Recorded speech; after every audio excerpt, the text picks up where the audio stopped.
Hello everyone, हम कर रहे थे स्कूल्स ऑफ ज्यूरिस्प्रूडेंस और आज हम करने जा रहे हैं सोशोलॉजिकल स्कूल ऑफ ज्यूरिस्प्रूडेंस। अब सोशोलॉजिकल स्कूल ऑफ ज्यूरिस्प्रूडेंस में हम करेंगे इसके प्रोपोनेंट्स की ट्रिक्स, प्लस इसमें हम इंट्रोडक्शन करेंगे और ये देखेंगे कि इन्होंने क्या क्या कहा और इसको कैसे रिलेट करेंगे प्रेजेंट सिचुएशन में। तो इंट्रोडक्शन से स्टार्ट करते हैं। सोशोलॉजिकल स्कूल को पढ़ते ही हमारे दिमाग में एक सोसाइटी आ जाती है, ठीक है। तो main subject of sociology society, ये तो हमें वर्ड से ही समझ में आ जाता है। तो एक तरह से आपको समझ में आ रहा होगा कि उसी से रिलेटेड है ये स्टडी। सोशोलॉजी देखो सोसाइटी, ह्यूमन बिहेवियर और सोशल चेंजेस के बारे में बात करती है और ज्यूरिस्प्रूडेंस जो है वो बात करता है लॉ और लीगल एस्पेक्ट के बारे में। तो सोशल स्कूल ऑफ ज्यूरिस्प्रूडेंस क्या बात करता है, वो बात करता है कि लॉ और सोसाइटी जो होती हैं एक दूसरे से रिलेटेड होती हैं। And the school argues that the law is a social phenomena because it has a major impact on society. Next इसके बाद बात होती है कि सोशोलॉजिकल स्कूल ऑफ ज्यूरिस्प्रूडेंस आया क्यों। अब देखो लासेस फेयर के बारे में हम पढ़ते हैं। लासेस फेयर किस चीज़ की पॉलिसी है कि गवर्नमेंट का जो इंटरफेरेंस है इकोनॉमी के अफेयर्स में, ठीक है, वो थोड़ा कम रहेगा, यानी कि मिनिमम रहेगा। तो laissez faire is the unrestricted freedom given to people by the government, है ना। It is a governmental policy in which the government and law will not interfere in the economic matter of people. इसके बारे में हम बात कर चुके हैं। And in the laissez faire economy the only role of government and law is to prevent any conflict and coercion, ठीक है। कोई भी लड़ाई झगड़ा, कोई भी कॉन्फ्लिक्ट रिलेटेड होगा उससे रिलेटेड आप इंटरफेयर करो, अदरवाइज मत करो। अब जो सोशोलॉजिकल अप्रोच है ज्यूरिस्प्रूडेंस से related, which resulted out of the change in the political shift from the doctrine of laissez-faire, the industrial technological revolution, and finally the historical school brings into focus the relationship between the law and social welfare state of the modern century, has attempted to study law as seeking social origin of law। अब देखो origin of law के बारे में अलग अलग approaches से जो हम पढ़ रहे हैं, अब इसमें social origin of law से related हम पढ़ेंगे। एंड लीगल इंस्टीट्यूशंस के बारे में, testing law as a given social phenomena, and lastly judging law by its social utility. अब देखो जो लॉ है, अब उसको एक दायरे में रख के देखो और वो जो दायरा है उसको सोशल का नाम दे दो, ठीक है। तो सोशल स्कूल ऑफ ज्यूरिस्प्रूडेंस हो जाएगा, यानी कि लॉ कैसे निकला है उससे रिलेटेड जो सोशल कहीं भी आता है उसको एसोसिएट कर दो लॉ से, और वो कहीं से निकला है यानी कि इमर्ज हुआ है, तो वो हो जाएगा social school of jurisprudence. Hence now we know कि लासेस फेयर का जो उल्टा होता है वो क्या होता है, सोशल स्कूल। उसकी वजह से आया क्योंकि अब लोग जो है सोसाइटी को ज़्यादा इंपॉर्टेंस दें, ना कि इंडिविजुअल इंटरेस्ट को, और सोसाइटी को इग्नोर ना करें। अब आते हैं इसके प्रोपोनेंट्स। मैंने जो डायग्राम बनाया उसे ध्यान से देखो। सबसे पहले क्या आता है, माउंटेन, ठीक है। माउंटेन में कौन गया, रिच गया, और रिच के बहुत सारे मतलब दो और दोस्त थे, ठीक है। तो दो गोइट याद कर लो, दो गट मैंने बना दिया है। एंड देन रिच के पास बहुत सारे पैसे थे, उसको करेंसी क्या थी, पाउंड, तो रॉस्को पॉन्ड। तो ऐसे हमें 4 प्रोपोनेंट्स जो है वो याद हो गए हैं, ठीक है। और रिच से हमें याद होता है एलरिच। अब इसमें सबसे पहले आता है मॉन्टेस्क्यू। अब देखो मॉन्टेस्क्यू जो है वो हिस्टोरिकल स्कूल का प्रोपोनेंट है, ज़्यादा famous rather than being a sociological school. But Montesquieu ने क्या व्यू दिया अपना कि जो लीगल प्रोसेस है is somehow influence by the social condition. Obviously जो सोशल कंडीशंस है, यही सेम हमने किस में पढ़ा है, हमने हिस्टोरिकल स्कूल में भी पढ़ा है कि जो सोशल कंडीशंस होती हैं, सोसाइटी होती है, उसकी वजह से क्या है कि लॉ कैसे इमर्ज हुआ, लॉ कैसे आया, है ना। इन्होंने एक और चीज़ रिकॉग्नाइज की, importance of history as a means for understanding the structure of society, and explain the importance of studying the history of society before formulating the law for that society. अब नेक्स्ट आते हैं Eugen एलरिच।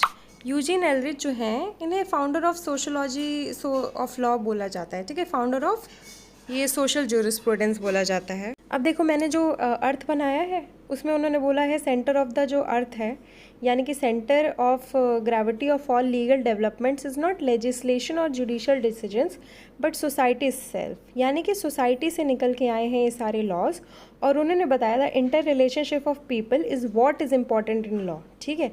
यानी कि जो मैंने अलग अलग laws के बहुत सारी चीज़ें लगाई हैं अगल बगल, उनका सेंटर ऑफ वो क्या है, centre of gravity of law क्या है, वो है सोसाइटी। इन्होंने बोला एक तो इन्होंने कंसिडर किया society as the main source of law, ठीक है। एंड बाई सोसाइटी इनका क्या मतलब था, एसोसिएशन ऑफ मेन।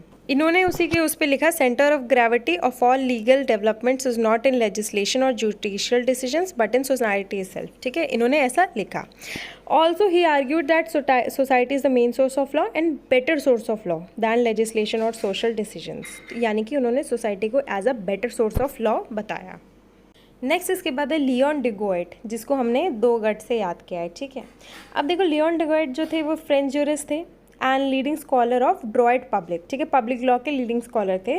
और उन्होंने वो एक्चुअली क्या थे, ग्रेटली इन्फ्लुएंस थे by Auguste Comte and Durkheim.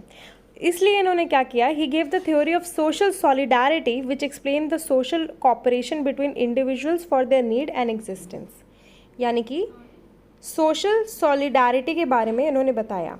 अब जो इसमें मैंने डायग्राम लगाया हुआ है वो सोशल सॉलिडारिटी से ही रिलेटेड है, ठीक है। अब डिगोइट की जो थ्योरी है सोशल सॉलिडारिटी के बारे में, उसके बारे में हम डिस्कस करते हैं। अब सोशल सॉलिडारिटी के वर्ड से ही हमें उसका मतलब समझ में आता है कि उसका एक्चुअल मीनिंग क्या है। उसका मतलब है कि वननेस, ठीक है। तो वो सोशल जूरिस्प्रूडेंस को, यानी कि सोशलॉजिकल जूरिस्प्रूडेंस को एक तरह से बढ़ावा देती है।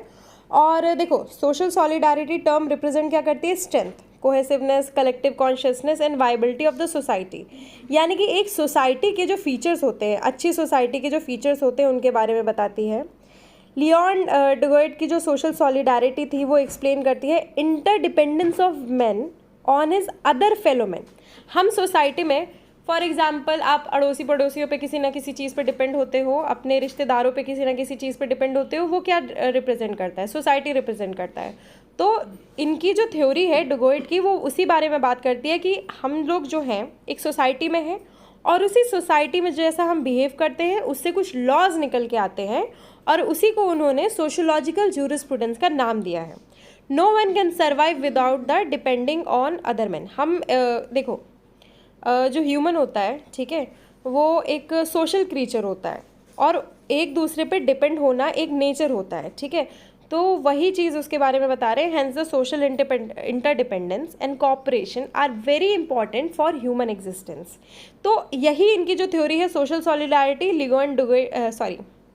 लियोन डिगोइट से आप लोग एक बार याद रख लीजिएगा सोशल सॉलिडारिटी। इस वर्ड को याद रख लेना बिकॉज एमसीक्यूज में ऐसा ही क्वेश्चन आता है कि इनकी थ्योरी क्या थी, ठीक है। सोशल सॉलिडारिटी के बारे में आपको वर्ड से ही समझ में आ जाएगा आराम से, कुछ और ज़्यादा इसमें घुसने की ज़रूरत नहीं है। हेंस एट देन इन्होंने बोला कि बैड लॉ के बारे में बताया कि बैड लॉ क्या है, जो प्रमोट नहीं करता सोशल सॉलिडारिटी को उसे बैड लॉ बोला जाता है, बस। फॉर एग्जाम्पल इंडिया में क्या है, कोडिफाइड लॉज हैं, है ना, और ये फॉलो किए जाते हैं सभी के द्वारा, hence it promotes social solidarity. Next इसके बाद है रॉस्को पॉन्ड की थ्योरी। रॉस्को पॉन्ड ने बस ये 2 चीज़ें बताई हैं सबसे ज़्यादा और इन्होंने एक थ्योरी दी है सोशल इंजीनियरिंग की। अब इन्होंने जो 2 बातें बताई हैं लॉ से related, law is an ordering of conduct so as to make good of existence and the means of satisfying claims so round as far as possible with least waste, ठीक है। एक लॉ के बारे में इन्होंने एक और चीज़ बताई है, दूसरी है कि देखो law is rules, principle, conceptions and conduct. तो ये जो 2 बातें इन्होंने बताई हैं इसका मेन आइडिया क्या है, सोशल इंजीनियरिंग। तो इन्होंने किस चीज़ की थ्योरी दी है, थ्योरी ऑफ सोशल इंजीनियरिंग। अब देखो सोशल इंजीनियरिंग की जो थ्योरी है He compared lawyers with the engineers, ठीक है। Engineers are required to use their engineering skills to manufacture new products. Similarly, social engineers are required to build the type of structure in the society which provides maximum happiness and minimum friction. अब देखो हमने sociological jurisprudence हमने start कहाँ से किया था कि society से ही लॉ निकल के आता है और एंड हम कहाँ पे कर रहे हैं कि एक ऐसा लॉ बनाएंगे जो पूरी सोसाइटी के लिए हेल्पफुल हो, ठीक है। इसीलिए according to Pound law is social engineering which means a balance between the competing interest in society in which applied science is use for resolving individual and social problems. यानी कि इसको एक प्रैक्टिकल वे में समझ के देखो, social engineering क्या है, बैलेंस करती है किस चीज़ के बीच में, कॉम्पीटिंग इंटरेस्ट इन सोसाइटी, ठीक है। सोसाइटी में 2 लोगों का इंटरेस्ट है, उनको बैलेंस आउट करने के लिए क्या है, लॉ है। For example freedom of speech से देख लो, आपके पास फ्रीडम है कि आप कुछ भी बोल सकते हो पर सामने वाले के को मतलब किसी सामने वाले की फ्रीडम को आप हिंडर नहीं कर सकते हो, ठीक है। Until and unless it is not encroaching upon the fundamental right of other person, तब तक आप ऐसा कुछ नहीं कर सकते हो। तो ये वही एक बैलेंस क्रिएट कर रहा है, क्या कर रहा है, आर्टिकल 19 क्लॉज 2 के जो रिस्ट्रिक्शंस है वो एक बैलेंस क्रिएट कर रहे हैं। सिमिलरली वही चीज़ है ये। अब next is social engineering is the balancing that conflicting interest of individual and the state with the help of law. And देखो सिंपली इससे एक वर्ड याद रखना है कि सोशल इंजीनियरिंग एंड में पहले तो देखो सोशल सॉलिडारिटी आ गई, उसके बाद सोशल इंजीनियरिंग आ गई, ठीक है। सॉलिडारिटी एक साथ हो गए लोग, और एक साथ होने के बाद उन्होंने क्या बना दिया, एक लॉ बना दिया, ठीक है, सोशल इंजीनियरिंग करके। सिंपली आपको इस ट्रिक के साथ थ्योरी ऑफ सोशल इंजीनियरिंग याद हो जाएगी और कुछ इसमें याद करने की ज़रूरत नहीं है। आई होप आपको ये सेशन अच्छा लगा हो, और अगर अच्छा लगा है तो please do like share comment and please do subscribe, because एक ही वीडियो पे बहुत शॉर्ट में सारी चीज़ें कवर हो जाना प्लस सारी इन्फॉर्मेशन एक ही वीडियो पे मिल जाना हर जगह पॉसिबल नहीं होता है। आगे भी ऐसे वीडियोस आती रहेंगी जो कि यूपी जुडिशरी, नेट, जेआरएफ और लॉ स्कूल्स के लिए बहुत इंपॉर्टेंट रहेंगी। तब तक के लिए please do subscribe, comment and please do share. Thank you.